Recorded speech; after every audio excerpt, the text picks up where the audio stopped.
Taoist Magic Talk Show brought to you by Taoist Master จี师傅 and 天日 Dragon Taoism ผู้亮天尊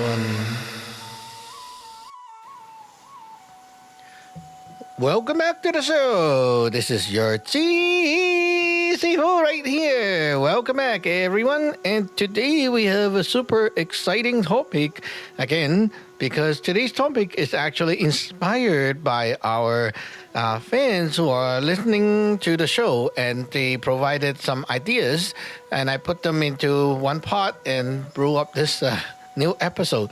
Took me a while because I was kind of busy working on other things and teachings within the lineage, and so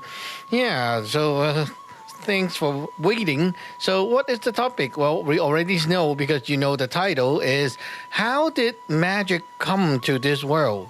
Like, how did it started? How did it, get invented? Or maybe someone, I don't know, like, what do you think? Someone from another world bring it to here? Or some people just made it up? How did it come to this world? Okay, so think about it this way. How did we start hunting? How did human started the whole thing about hunting and then cooking and then all that stuff? It was not there before, and we as human beings living in this world somehow just figured it out.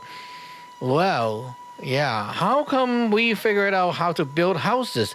How come we figured out how to build a computer, a car, or even just making clay pots maybe? How do we figure that out? But wait a minute. You might think that human just made it up. But think about it. There are so many living beings out there. Why don't they also have something built or made up? How long have monkey and bears and dolphin been around? Or turtle, or maybe shark, or maybe a bird, right? A chicken. How long have they been around in this planet? I don't know. Maybe longer than me and you for sure, but maybe longer than human being, right? So if they exist longer than human being, why don't they have something?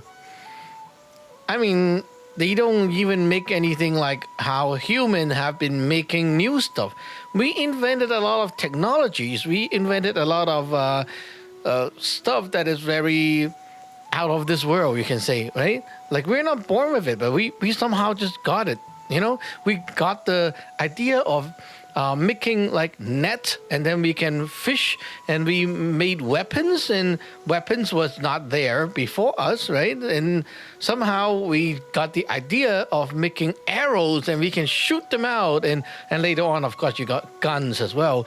Wow, none of the animals got there that far, and like, even they exist before us.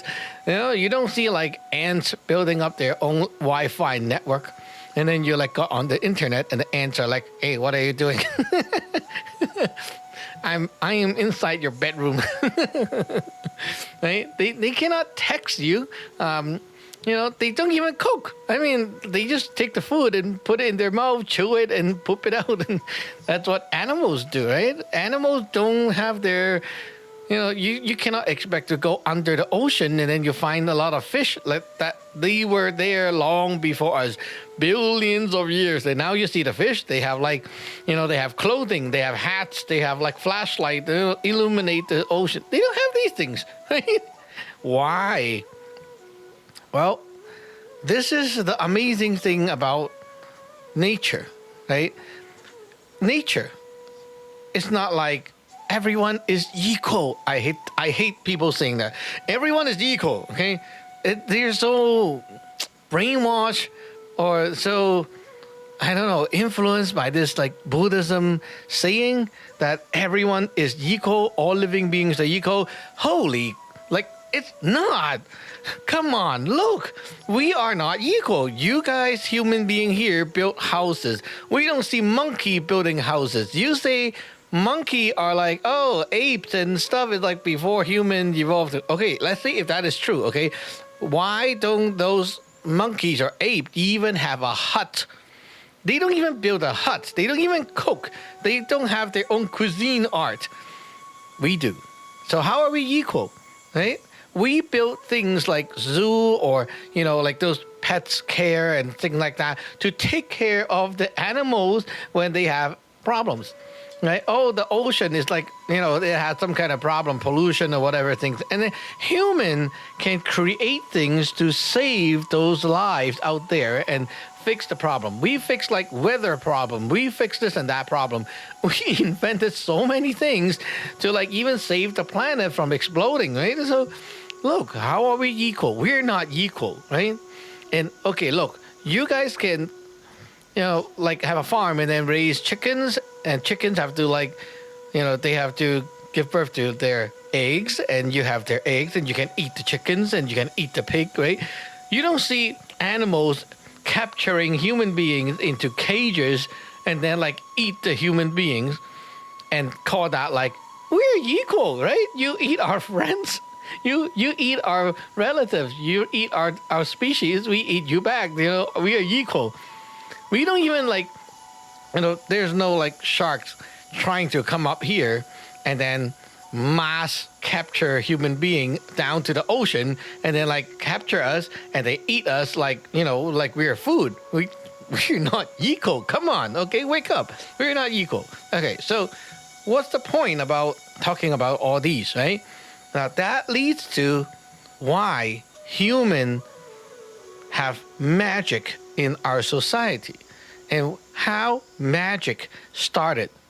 This is a very interesting topic because it leads to a lot of wisdom that I have learned from my uppers when I was learning in inheriting their wisdom in this lineage. So they told me that, look, first of all, you get it, okay? Not everyone is equal. So if anyone tells you all living beings are equal, that's like purely wrong, okay? Now, however, you should not believe that, oh, there's like, they're better and like more superior than another. It's not like that. We're not equal, but it's more like we all have our role to play. Okay? We're not equal, but we all have our roles to play in nature. So animals, they are responsible for being a processor of nature. They are here to process the ingredients that like nature has. Now, what's before the animals are plants and like those flowers, grass, and even like algae, right? Those fungus, like those things. Okay, so you have those things before the animals, and those give off elements for the animals. They feed the animals, so animals eat the plants, right? And then the animals eat and then process the ingredient and then like mix it up and then put it here and there and then mix it up in nature's system. So with animals, you can say like this place has it's like a blender. Some animals process the stuff and then mix and then like stir it around, and eventually some new stuff will come out because of that effect. And also nature can have its own like the ecosystem going on. Like it's kind of reproduce things and recycle whatever. Okay, so yeah, that's what they're supposed to do. Okay, so what are humans supposed to do? You might have guessed it already. Humans are here to create and bring things over to this world to create new things and also to discover. This is a good word, to discover new things. What is discovering? Discovering means something was already there but it's covered up. You get it? It's like, oh, there was a diamond ring below this house, right? I discovered it. So you kind of like dig up the ground and then break the wall, and then somehow you found the diamond ring, right? It was already there. Okay? Now, we all believe that there was nothing and then you can somehow have something, right? But the fact is, that's not the truth. The truth in nature is they always got to have something first. It's just hidden. Okay? And then you will discover it. You will find it. You discover things. So we discover things. How do you discover and how do you invent? Inventing is not like there's nothing in the midair and you just ding and then like created something out of it. Inventing is like you have to bring elements together that you found and then mix them inside you and then make it to become a new element. Like I invented, let's say I invented a bicycle, right? So you must already have some elements inside that you discovered. For example, I discovered there was a wheel, there's a chain, there's like a bar, and I put them together and I invented a bicycle, right? Then there goes a bicycle. You gotta have different elements discovered first. So discovery is what we do. We bring things out that are hidden. Where were these things hidden? For example, magic. Where was it? Now, this is the question that you cannot find out without someone pointing you the way, because you cannot discover it. Nature's secrets are hidden in the very hidden layer, right? There got to be someone teaching you, someone bring it up and show you the way. Not everyone got a chance. Just like, okay, you might think, well, that's not fair. Okay, first of all, life is not about fair. Look, how many Bill Gates are there in this world that can be like that? How many Steve Jobs, right? You think about it. Not many. One in the whole world become like, that special person who actually have that kind of achievement and all that, right? The world is not about fair. It's not fair. Okay? Look at this world. There are like some plants or herbs or mushroom that only grows in a certain place. It doesn't grow in other places, right? And you must go there to find it. And, well, why can't you grow in another place? Well, because that's nature, right? It's just like what we said. We all have our own roles, right? So we're not fair. So please stop whining about fairness, okay? We are not fair. Okay, so some people are actually meant to be those who can discover things because they have a special background relationship with someone at the back that can bring these things to them from the deeper layer in nature, what we call the pre-heaven dimensions. This is something that you really cannot get because only those people who actually got it, and not many will believe them or they will tell people, okay? The people who got it will know that there are actually something behind this world that we lived in that actually exists before this world exists. And there are living beings, you can say people, in that world. And we were once there as well. This is what we call the spiritual dimension, you can say. I don't know how to explain or translate the word from the Chinese term that we use to the English one, but the best one I can do is like spiritual dimension or spiritual world. There are many spiritual worlds, not just one, many. You might belong to one of the many millions and billions of them out there, right? You might have a relationship with someone in that world, and you might be just somehow lucky enough to be one of the more powerful one, or more you have a big family, big background, big team at your back. When you move on to this life, the people that are still there bring the stuff over to you and give it to you and help you to try to make your life better. And you will end up discovering a lot of things. And this is what we call wealth. wealth is not like they give you money, because the people or the living beings over there cannot directly like, oh, let me like just ship you the money. They cannot do that. It's like we live in two worlds. We don't live in the same world, right? So they cannot ship things over, and we don't even share the same kind of properties. It's like, oh, we use, let's say we use let's say our world is the physical world, but I'm going to like kind of compare. So not compare, sorry. I'm going to use a different metaphor, as in like we use everything that is blue, okay? So everything we use here is blue. In their world, everything they use is red. They cannot touch the blue items, right? They can only touch red items. So if they want to send us stuff, they cannot just like throw the red stuff over and become blue. It doesn't work that way. So in order to like send the stuff over, what they can do is through different methods, they can help or like give you a push or guide you in different ways to discover something that leads you to finding out something that is similar on the other side. And then when you get it, you will have something what we call out of this world. Out of this world. Right? It's like totally new. Oops, sorry. I hit the mic again. Too hype.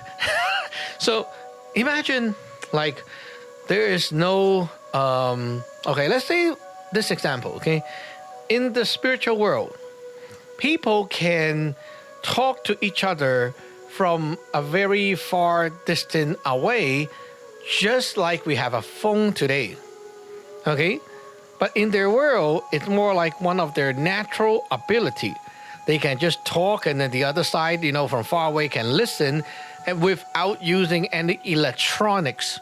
They don't need electronics. They can, it's like, you know, to us, it's like superpower. Like you're a superpower, you know, you can do like this kind of thing, right? You can speak and then the other side can listen. Wow, so crazy. But here, we cannot do that. We don't have the ability with us.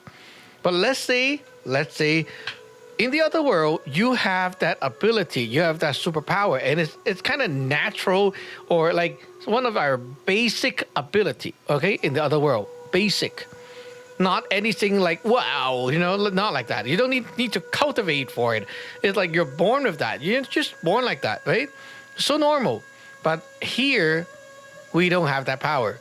So your relatives in the other side will like inspire you, right? Like if they can connect back to you, for example, you have, let's say, they go to your cemetery, okay? Or maybe they have an altar with your pictures. They are worshiping you, okay?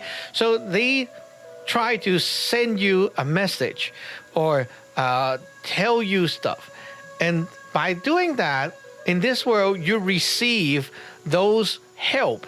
Those help are not like, oh, they gave you that ability directly. No, but they will tell you things and lead you to think, what if one day I can listen to someone from very far away? And how the heck will you have this idea in your head? No one else in this world thought of that before, right? Why would you even have that thought come by your head? Well, because there's someone over there just inspire you, right? And because of that idea, that like kind of, you know, it sticks around, and you just want to make that happen. And then you find this and you find that, and somehow they lead you to like have interest in electronics, have interest in this, and then the interest somehow connect the dots, and after 12 years you invented the telephone, and you're like, whoa, I made that happen. That was my childhood dream.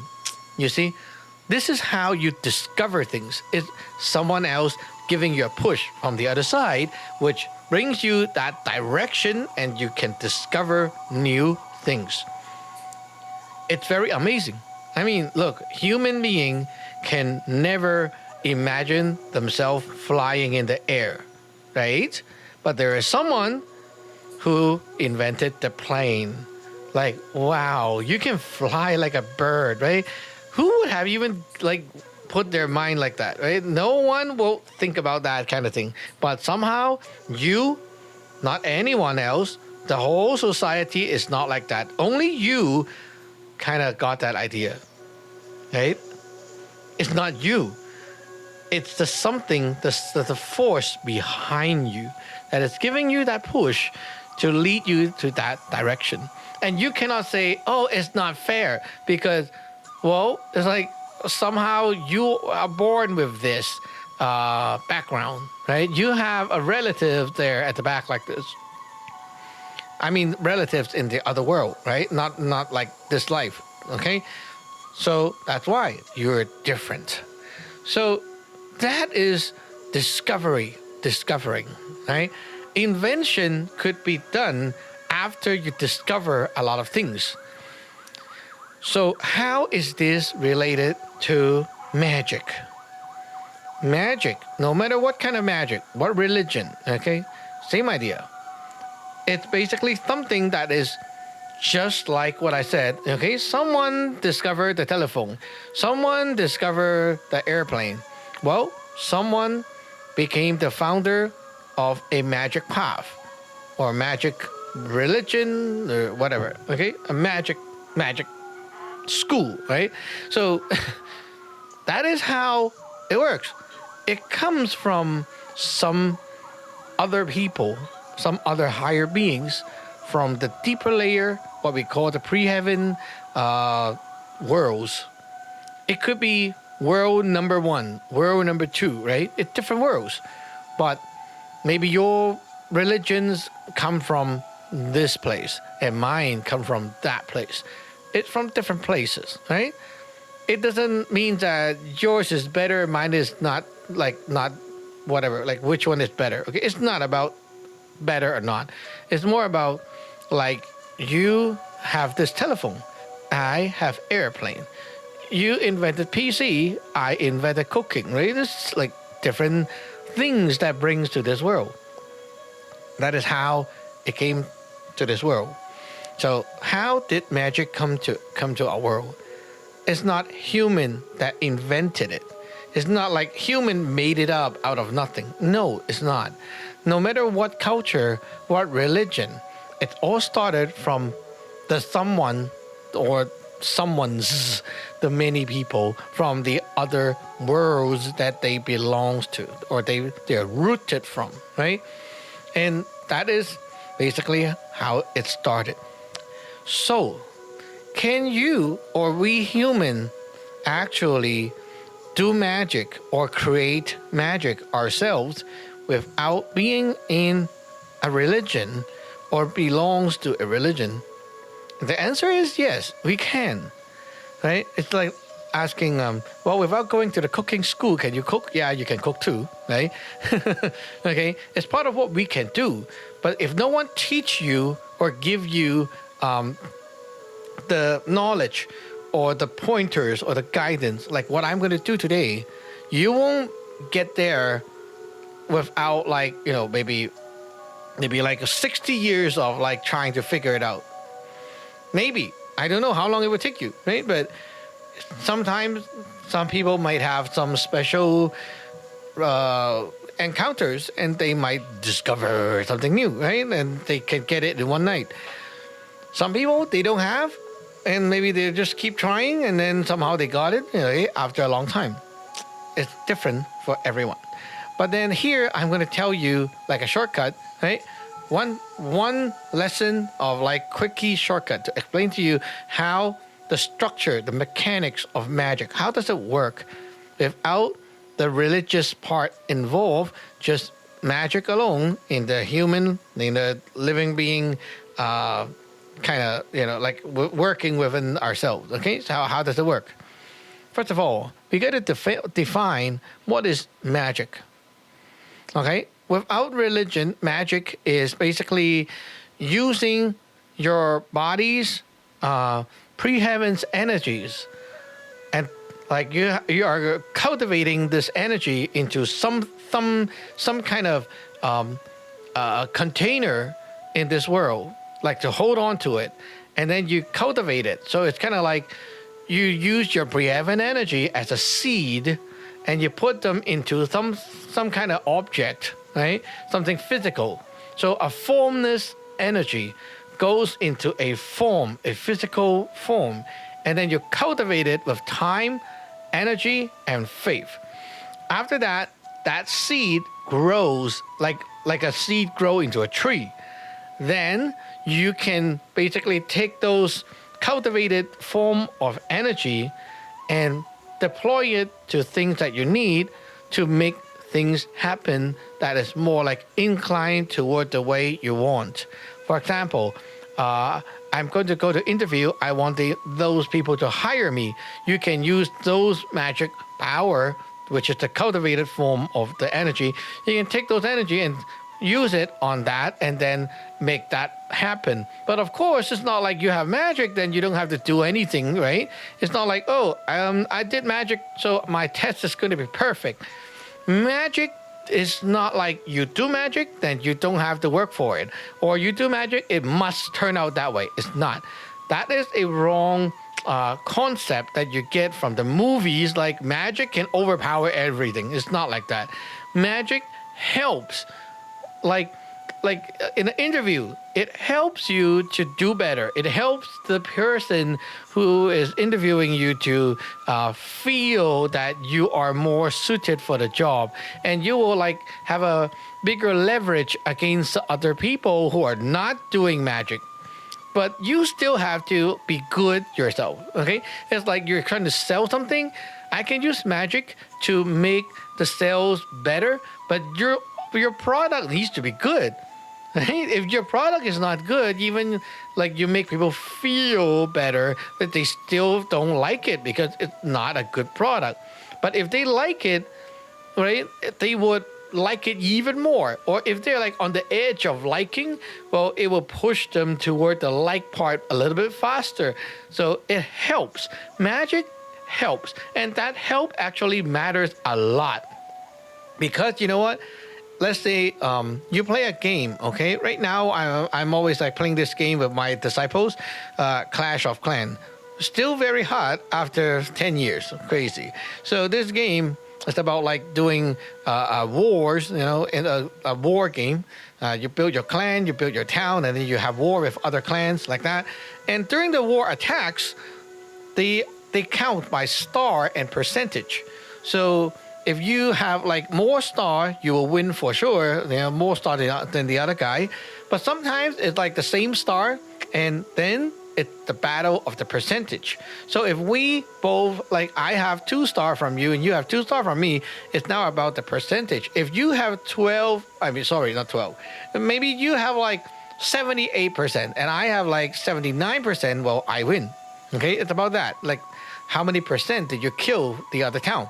So if you have magic, you could make that little difference, and that actually matters. You know, in those wars, if you have like 1% or 0.5% more, you win. That is always the case in life. You know, why did that person get hired and you didn't, but you two are like almost the same background and you guys are like almost identical, but how come they chose that person? Well, because you just lost that percentage. And magic can help you to grab onto those percentage and make that happen. Why not? Right? And there's a lot of times where like you really need the magic power because other people also do magic. While they don't call it magic, they still do magic and you don't?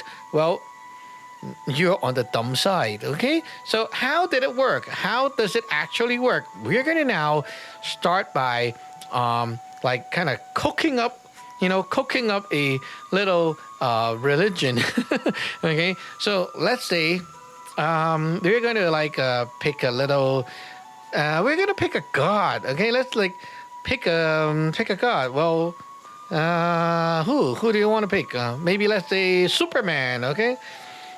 Sorry, I don't watch Superman, but I just I just use that as an example. Okay, so let's say Superman is our religion. Okay, so we have a Superman statue. I don't know who that actor is for the Superman guy, but anyway, I'm bad with names. But yeah, Superman. Okay, you know the guy who wears the underwear outside. Okay, so. Yeah, tight pants, red underwear outside. Right, okay, so we got the Superman religion going. So now we're going to put our pre-heaven energies into a container. So we need a Superman statue, right? So we go to buy, go to the Toy R Us or whatever, buy a big Superman statue. They call it a figure, but we call that a statue, right? So we have a table. They put that Superman there, and let's get started. Okay. So how do we put our pre-heaven energies into it? First of all, we got to build up a bunch of that pre-heaven energy. And what is that? The pre-heaven energy that is needed is your heart energy. The heart energy is like the energy that is generated from a kind of feeling, okay? Like love, like hate, like faith, okay? Like a belief, that kind of thing. So we are going to watch a bunch of Superman movie, make ourselves like super hype about it, right?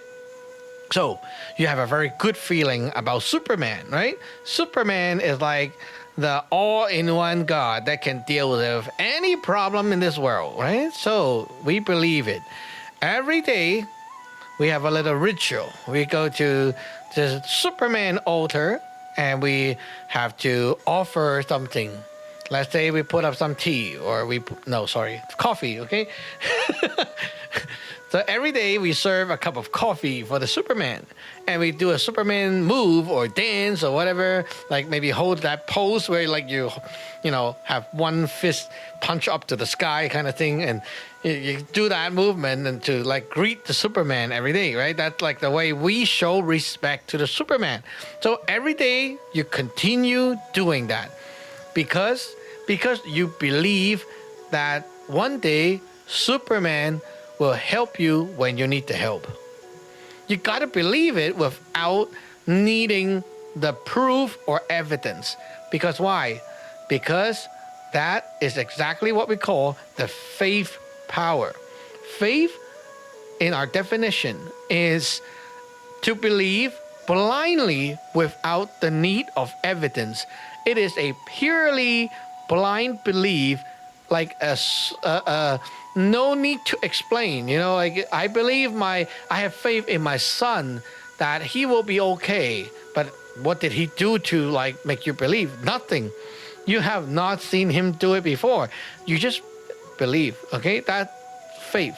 And don't think too much. Like don't like worry about, oh, will it work? Don't think like that, because faith is when you just believe something. When you have, okay, here's the taboo, okay? When you have been skeptic, doubtful, questioning, or not believing, these things will kill your faith. Okay? So as long as you believe it, okay, the faith keeps going. And this belief, you might have a little bit of like shakiness inside yourself thinking, but what if I know it is fake? Okay, like I know this thing is fake, right? Like Superman is a fake thing, right? It's a fiction. I know it is fake. How can I still keep on believing? How do I know I am actually believing? Right? Like every day I'm doing that stuff. How do I know I'm still believing it? Or am I like actually failed already? Now here's the thing. If something is not done physically, which means like imagine your body is a factory, okay? If things are not released out of the factory, it doesn't count. Just like saying, oh, I love you so much. Well, where's the proof? You haven't done anything with me. How can I know you love me? Show me. How? Oh, I bought you this. Oh, I do this. I did that, right? The physical things that you do is what counts in that record of faith. So as long as you keep doing this ritual or offering or whatever. I like to offer the coffee and then punch the sky, that kind of thing, right? You do that thing every day, as long as you keep doing it and not give up, for the intention of worshiping the Superman God, and because you hope that one day, you believe that one day you need help, he will be here to help you. Okay, as long as you keep doing that and not give up. Remember the key point: not give up. So no matter what other people say, like, oh, you look so funny, you're doing this, you are stupid, you're doing this, you're so dumb, you do this thing, you believe in that, oh my God. Don't be shaken. You can scold them back, and if they attack you and like say, oh, you're so stupid, you believe in this, you can tell them, oh, you're stupid, no, I believe this is great, you are dumb, you don't understand. You don't get shaken, right? You fight back for your God. That is faith. As long as you keep doing that, you didn't fail. Just keep that in mind, okay? As long as you don't give up that practice and keep doing it, you didn't fail yet. Even it's fake, but you keep doing it, you have not failed. So don't be nervous about it. Don't be scared that you already failed, okay? It's fine, because it's fake. It's something fake, but we're going to turn fake into real. And in order to do that, you need to keep showing and adding things to that file, okay? That like a file in the computer, you keep adding things to it. And in order to do that, you need to physically demonstrate it. Demonstrate your faith, right? It's like you have to say it out. You have to act it out. So every day I will say something. Let's say we have to have a Superman spell, right? Well, let's make it easy. Superman, Superman. Okay, it's like that. Okay, so you have to say the spell like that. Okay, so every day you go to the altar, right? And then you do that pose, which is the action, and then you say it. Superman, Superman. And it combined together becomes like a dance, okay? But whenever you say Superman like that, you expect to channel or like connect to that Superman. Okay, so now you got a spell. You have your greeting, you have your offerings, right? You keep doing that, and that's a good start. You already started your Superman religion, right? You can basically now keep investing into that Superman statue. And as you keep doing that statue, the pre-heaven energy will gathers up every day. And it's going to grow on you. You will see, if you don't give up over a period of time, it grows on you. And whenever you come home and you look at that statue again, you will feel very different. You will feel like someone is there. Okay? And then eventually, you know what? You will every day go there and talk to that statue. The Superman, not the statue. The statue is the dead object. The Superman is the power that is inside. Every day you go there and you talk to it.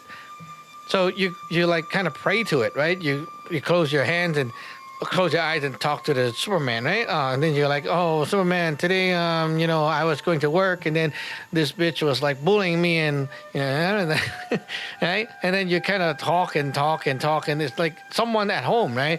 So every day you continue doing that. After a few years, you cannot get rid of that habit. It's like something very normal for you to like just every day wake up, go there, do your dance offerings, and then worship the Superman, and then at night you go there and talk. And then whenever you need help, maybe like tomorrow I'm going to get an interview, and you want Superman to help you, so you will do something like this. Tomorrow I will wear this watch when I go to the interview, right? So this watch I'm going to put on the altar where the Superman is, and I'm going to leave it there for a night so that he will put his magic power on it. And tomorrow when I wear it, I will have Superman's power on me. When I go into the interview, I will feel like a champ. That's basically what people do with the magic, right? Very simple. And, well, you're already doing magic, right? Look, you have a God there that you made, and the God has power because you invested in it every day. It's you who invested in it and made the God. That God becomes something that you created, and you can now use its energy. You can use its power on things you need. For example, I'm going to do a podcast, right? So I take my mic and I put it beside the Superman. And I say, tomorrow I'm going to make a podcast. Tonight I'm going to put that mic here. You can do whatever you need, on it. Bless it, right? Give it some power. Tomorrow I'm going to hold on to it. And when I speak, wow, I am going to sound like a Superman, right? So you can imagine that kind of ritual, right? Very simple. Or like tomorrow I'm going to go hiking. And then tonight I'm going to like put my hiking gears around the Superman altar so that he can empower them for a night. And then tomorrow I can take them and, go hike and he will protect us and keep us safe. Wow. Now, what about I bought a new car? I cannot like really put my car like at the altar, I cannot put the car there. How can I get Superman to empower that? Now, here's the thing, a shortcut, okay? So you don't have to think about it yourself. You can, let's say, buy, or you can, well, let's say if you want to go cheap or you want to buy something, okay? If you want to go cheap, you can, let's say, make a Superman logo, like print it out on paper and then cut it, right? Or you can like be not cheap and you can buy like little Supermans, okay? Or you can like buy the logo or something related to Superman, right? Does Superman use any weapons? I just remember he hold on a fist and a cloak. Okay, he have a cloak. I don't know. Okay, let's say the Superman used a stick or whatever. Okay, whatever. You can get something that like relate to him. Okay, and then you say, okay, I am going to need you, like you at the altar. I'm going to need you to clone yourself into this object. So I'm going to bring you to there so that you can empower the car. Okay, and then for example, I got a keychain with Superman logo. Okay, that's a cheap one, maybe $1 or $2. And then you can get that keychain empowered, and then you hang that keychain like at where your mirror is, the car mirror, right? You can hang it under the mirror, or you can put it somewhere near your car key or whatever things, or you can have like a little sticker, right? The sticker, and then put the sticker, tape it on the window, the windshield, right? You can do that, and that is going to be like a Superman clone there, sitting right there. You know what? You have just understood how a Taoism food worked. Exactly, almost just like that. But Taoism food is very sophisticated. It has a lot of codes, grammar, and a lot of like special, it's like programming, right? There's so many different details, and it's all like a very sophisticated system.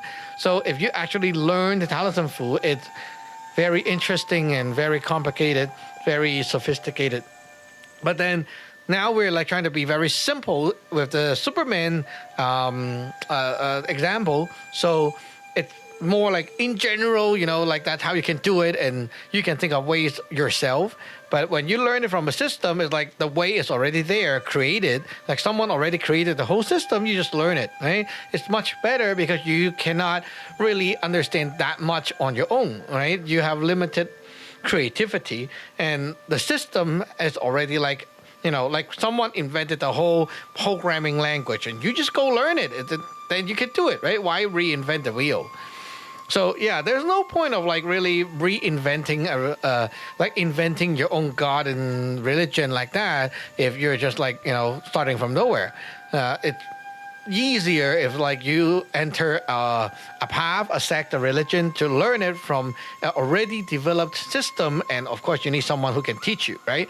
Like even the system is old and ancient and whatever, but if the teacher sucks, what's the point, right? They can't even teach properly, or they're not willing to teach, then what's the point, right? Anyway, go back to our religion. Okay, so now we have those little Superman logo. What about my friend? My friend needs help. Oh, okay. So let's get a few more logos. So now I have like a bunch of those, I bulk purchased a bunch of those keychain and put them on the Superman altar. And I said, okay, this one is for John, this one for Susan, this one for what? And then I write their name at the back, right? And I put it there. So how do I differentiate?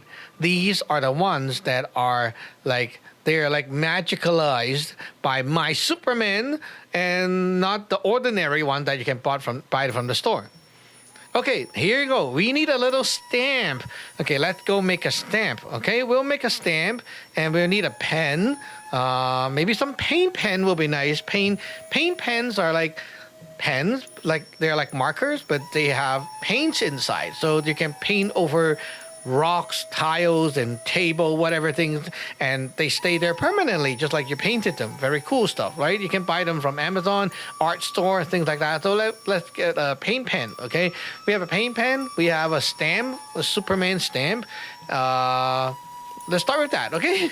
So now all these things, okay, we have the Superman stamp stamped on it, and we have the Superman pen that like write whoever's name on it. Now it's like Superman, the god, okay, so have written on these things and stamped to approve. You, the living person, is the representative of your god. You're the representative of the Superman on the altar. That altar, the Superman, cannot move, but now he have a pen and a stamp. So you can move for him. He cannot write.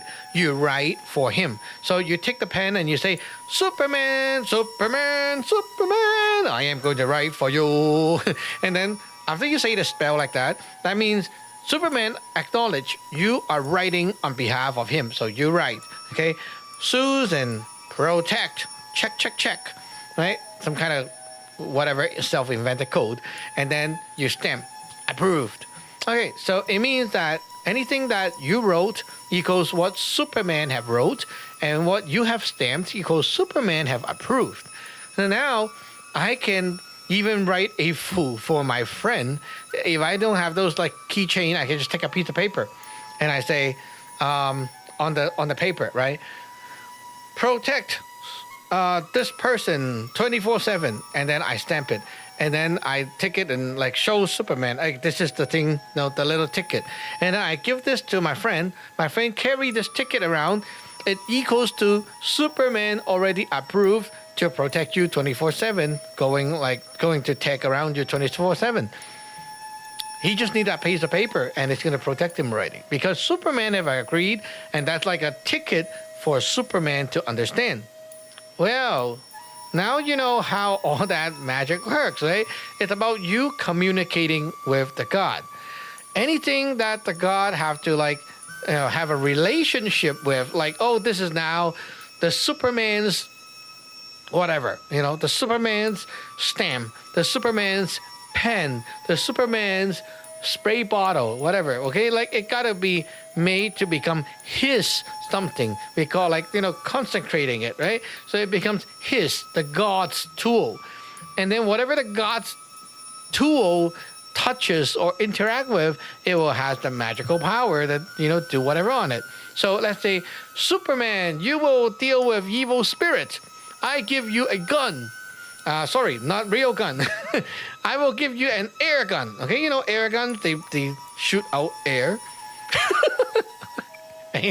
So let's say you have a CO2 air gun, okay? And you don't need to shoot bullets pellets or BBs out of it. You can just shoot the air out of it, but you can say, this is your gun.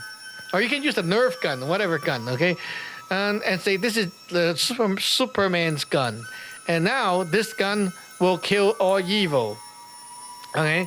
You invented whatever spell, you create a spell. This gun is a godly gun. The Superman's godly gun. Superman will kill all the evils and crush all the devils, whatever, right? And then Superman, and then you do that thing in front of Superman. Superman agreed, okay? Stamp it. Superman approved. And now you have that gun on the altar, right? And then whenever you like, oh, my son said he is seeing things at night. Well, you take that gun. You know what to do? Huh? Where's the thing? Shoot. Put the CO2 in. Bang, bang, bang, bang, bang. Right? And immediately you can see the evil thing being busted. If your Superman is strong enough. right? If your Superman is strong enough to overpower that evil thing, your thing will kill the evil thing. But if you're not powerful enough, well, the evil thing kick your butt, right?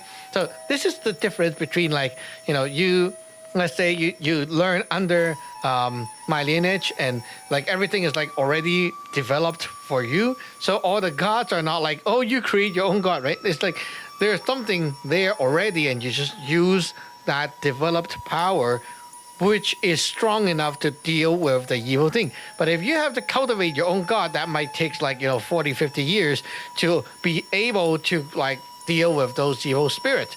But this is an example, right? So you understand what I'm saying. So if you have evil things or whatever, you can use that.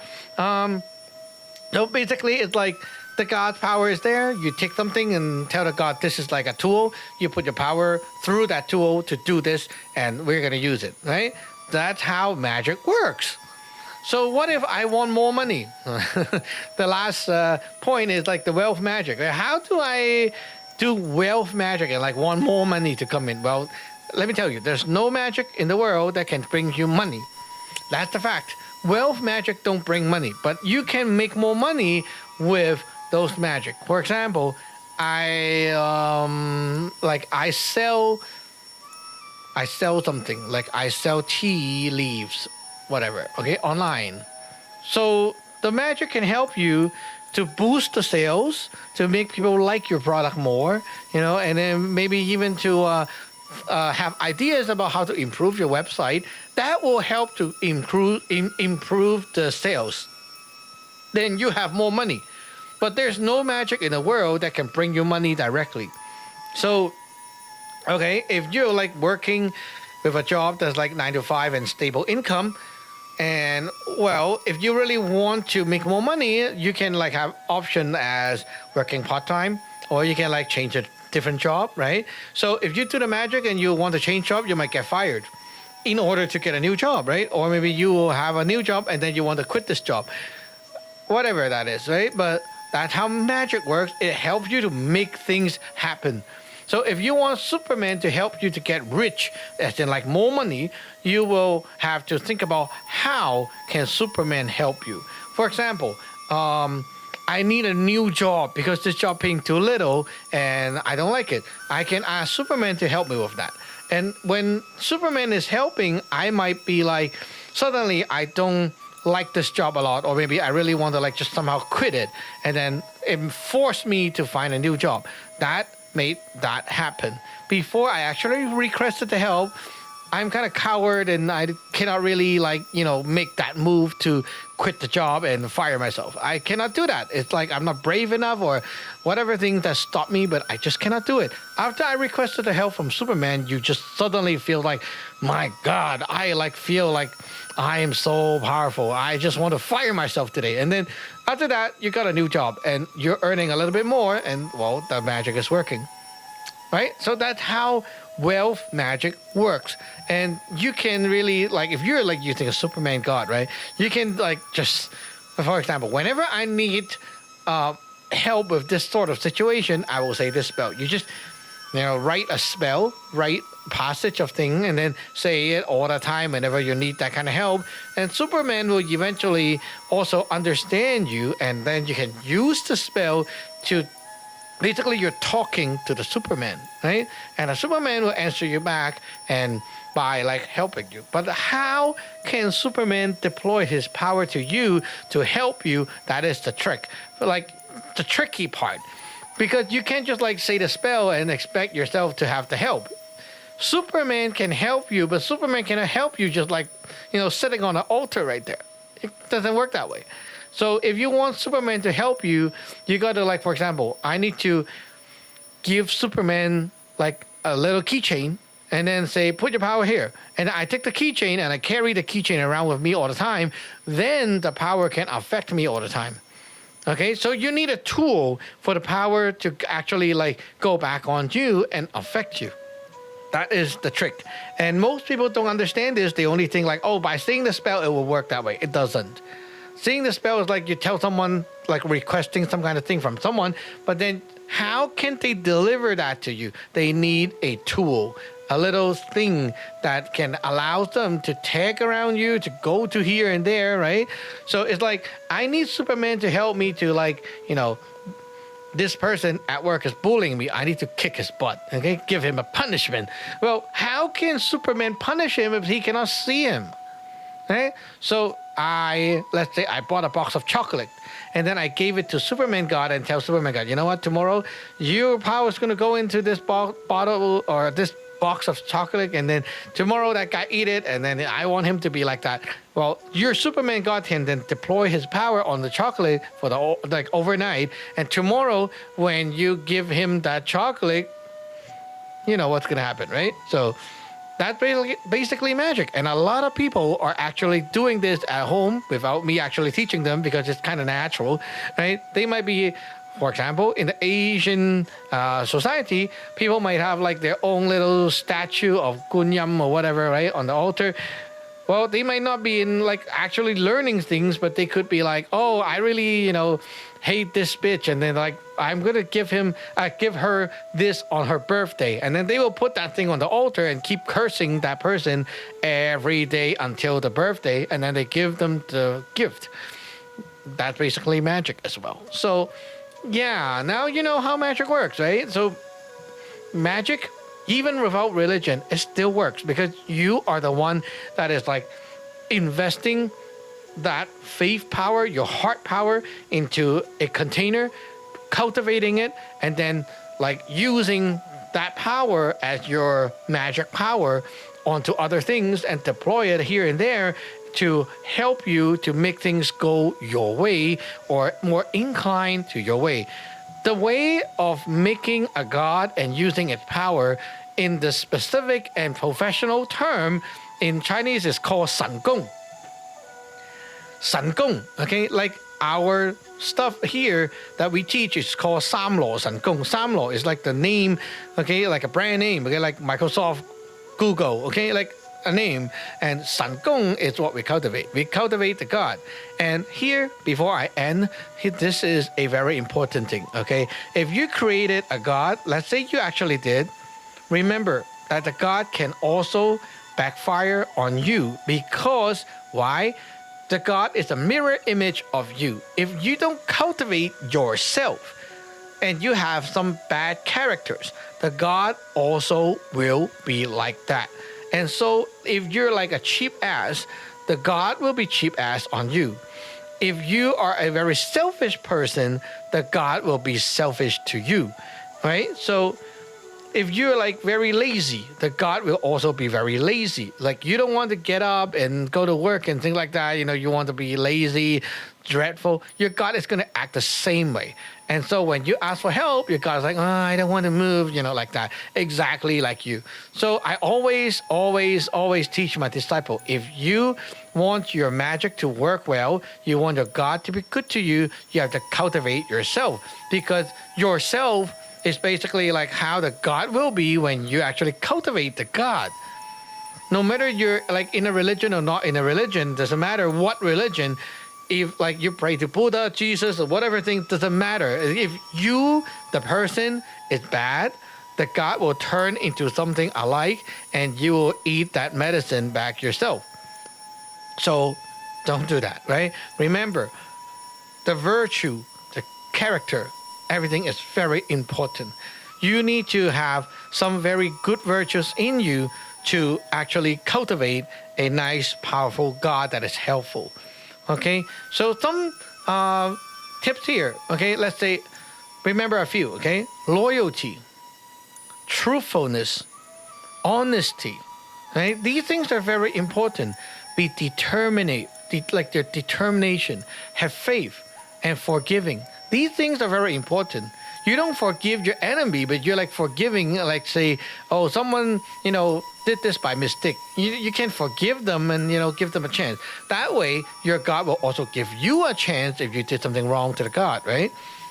So that's why we need to have these virtues. Okay, so if you really want to learn more about these things, I suggest you actually, get ordained into our lineage, and you can learn inside with more details and the direct teachings and such, and you can actually get your hands on some already cultivated pre-heaven powers, which we call the gods, right? You can already like get started with something that is cultivated, and you don't need to work from nothing, work from the scratch yourself again. So instead of like trying to, reinvent the wheel, you can now just go into this like already developed system, and you can learn the stuff and have the powerful things from the beginning, and then you'll understand how they work as you go. It's like, you just get a car and start learning how to drive instead of like trying to build a car yourself, right? Everyone can build a car, but you have a choice, right? So why not go buy a car and then learn how to drive and enjoy it for the rest of your life instead of trying to invent something, because you're not the one that is meant to invent. Why waste the time, right? Anyway, we'll see you in the next episode. Thanks for listening and watching. We'll see you again whenever we feel like making another episode. Maybe next week. Hope you guys have more ideas for me. And thanks again for those who have been commenting and giving feedbacks. Remember to go to our website, teenyetdragon.com, and check out our stuff. We have a blog, we have podcasts, we have YouTube, and also, most importantly, you can get ordained on our website, and ordained as a Taoist. So you can become a Taoist and you can start learning Taoist magic online. We teach through Zoom and the Line chat app.